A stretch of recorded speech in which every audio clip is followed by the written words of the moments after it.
মনে রাখার 10টি সহজ কৌশল। পড়া মনে থাকে না কিংবা যা পড়ি তাই ভুলে যায়, এই অভিযোগটি প্রায় সবার। পড়া মনে না থাকা নিয়ে কম বেশি হতাশায় ভুগে নেয় এমন কাউকে খুঁজে পাওয়া বেশ মুশকিল ব্যাপার। তবে বিষয়টি নিয়ে হতাশ হলে চলবে না। কয়েকটি সহজ কৌশল মেনে চললেই এ জাতীয় উৎকট ঝামেলা থেকে কিছুটা হলেও মুক্তি পাওয়া সম্ভব। সেরকমই 10টি সহজ কৌশল নিয়ে আজ লিখব। চলুন পড়া মনে রাখার কৌশলগুলো জেনে নেওয়া যাক। 10. পড়তে বসার আগে 10 মিনিট হাঁটা। পড়ার টেবিলে বসার পূর্বে 10 মিনিট হাঁটলে বা হালকা ব্যায়াম করলে মস্তিষ্কের ধারণ ক্ষমতা বৃদ্ধি পায়। এতে পড়া মনে রাখতে বেশ সুবিধা হয়। ইলিনীয় বিশ্ববিদ্যালয়ের গবেষণায় দেখা গেছে, পড়ার পূর্বে 10 মিনিট হাঁটলে মস্তিষ্কের কার্যক্ষমতা প্রায় 10% পরিমাণ বেড়ে যায়। তাহলে একটু হাঁটার পরেই শুরু হোক পড়ালেখা। 9. পড়ার প্রতি আকর্ষণ অনুভব করা। যে বিষয়টি পড়ব তার প্রতি আকর্ষণ জাগাতে হবে কিংবা আকর্ষণীয় উপায়ে পড়ার চেষ্টা করতে হবে। এতে পড়া সহজ মনে থাকবে। চিকিৎসা বিজ্ঞানীদের মতে, মানুষ কোনো কিছুর প্রতি আকর্ষণ অনুভব করলে তা সহজেই মস্তিষ্কে মেমোরি বা স্মৃতিতে রূপান্তরিত হয়ে যায় এবং তা স্মৃতিতে দীর্ঘস্থায়ী হয়। 8. কালারিং বা মার্কার পেন ব্যবহার করে দাগিয়ে পড়া। আমাদের মধ্যে অনেকেই মার্ক করে বা দাগিয়ে পড়ে। এটাও পড়া মনে রাখতে বেশ কার্যকর। মার্ক করার ফলে কোনো শব্দ বা বাক্যের প্রতি আকর্ষণ ও আগ্রহ বেড়ে যায়। পাশাপাশি এর উপর ব্রেইনের ভিজুয়ালিটি ইফেক্টও বেড়ে যায়, যা পড়াকে মনে রাখতে সহায়তা করে।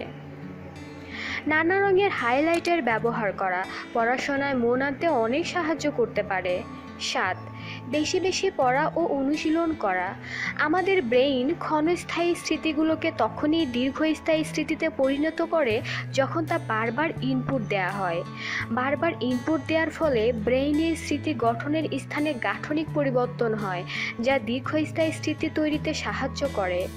তাই বেশি বেশি পড়া ও অনুশীলন করা পড়া মনে রাখার অন্যতম উপায়। এক্ষেত্রে 10 মিনিট স্কুলের অ্যাডমিশনের মডেল টু বিশ্ববিদ্যালয় অ্যাডমিশন পরীক্ষার্থীদের অনেক সহায়তা করতে পারে। 6. লিখে লিখে বা ছবি এঁকে পড়ার অভ্যাস করা। কোনো জিনিস পড়ার সাথে সাথে লিখলে বা ছবি আঁকলে পড়ার প্রতি আগ্রহ বেড়ে যায়। কারণ নিউরো সায়েন্সের মতে, কিছু লিখলে বা ছবি আঁকলে ব্রেইনের অধিকাংশ জায়গা উদ্দীপিত হয় এবং ছবি বা লেখাটিকে স্থায়ী মেমোরিতে রূপান্তরিত করে ফেলে। ফলে পড়াটি মস্তিষ্কে দীর্ঘস্থায়ী হয়। সাধারণভাবেও বোঝা যায়, বইতে যেসব বিষয় ছবি দিয়ে ব্যাখ্যা করা হয় তাই আমাদের বেশি মনে থাকে। পরীক্ষার সময় চোখের সামনে বইয়ে ছবিটিও ভেসে ওঠে। তাই লিখে বা ছবি এঁকে পড়া অনেক কার্যকর। 5. কনসেপ্ট ট্রি ব্যবহার করে পড়া। কোনো বিষয় পড়ার আগে অধ্যায়গুলোকে কয়েকটি অংশে ভাগ করে নিলে পড়তে সুবিধা হয়। একে একটি গাছের সাথে তুলনা করা যেতে পারে। গাছটিকে একটি অধ্যায় বিবেচনা করে প্রতিটি পাতায় অংশগুলো একটি করে সারমর্ম লিখে পড়লে পড়া মনে রাখতে সহজ হয়। এই পদ্ধতিকে কনসেপ্ট ট্রি বলা হয়। পড়া মনে রাখতে এটি বেশি কার্যকর। পড়ার জন্য সঠিক সময় নির্বাচন করা।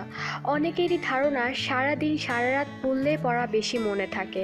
এটা নিতান্তই ভুল ধারণা, কারণ সব সময় আমাদের ব্রেইন একইভাবে কাজ করতে পারে না। কিছু গবেষণায় দেখা গেছে, বিকালের পর আমাদের ব্রেইনের কার্যকারিতা বৃদ্ধি পেতে থাকে। তাই বিকালের পরে অর্থাৎ সন্ধ্যায় বা রাতে পড়া বেশি কার্যকর হয়। 3. নিমোনিক তৈরি করা। আমাদের ব্রেইন অগোছালো জিনিস মনে রাখতে পারে না। তাই কোনো জিনিস ছক বা টেবিল আকারে সাজিয়ে নিলে কিংবা কবিতার ছন্দ বানিয়ে পড়লে তা সহজেই মনে রাখা যায়। পড়া মনে রাখার এই কৌশলকে নিমোনিক বলা হয়। 2. পর্যাপ্ত পরিমাণে ঘুমানো।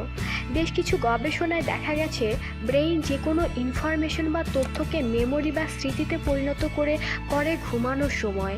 তাই পড়া মনে রাখার জন্য পড়ালেখার পাশাপাশি পর্যাপ্ত পরিমাণে ঘুমানোও জরুরি। সাধারণত একজন সুস্থ ব্যক্তির দিনে 8 ঘন্টার মতো ঘুমানো উচিত। এর থেকে কম ঘুমালে পড়া মনে রাখার ক্ষমতা কমে যায়। এক, যা পড়েছি তা অন্যকে শেখানো। পড়া মনে রাখার জন্য প্রাচীনকাল থেকে এই পদ্ধতিটি বেশি জনপ্রিয়। নিজে যা পড়েছি, যা জেনেছি তা অন্যকে শেখানোর মাধ্যমে মস্তিষ্কে আরও ভালোভাবে গেঁথে যায়। তাছাড়া অন্যকে শেখানোর ফলে নিজের দক্ষতা প্রকাশ পায় এবং পড়াটি ভালোভাবে আয়ত্ত হয়েছে কিনা তাও বোঝা যায়।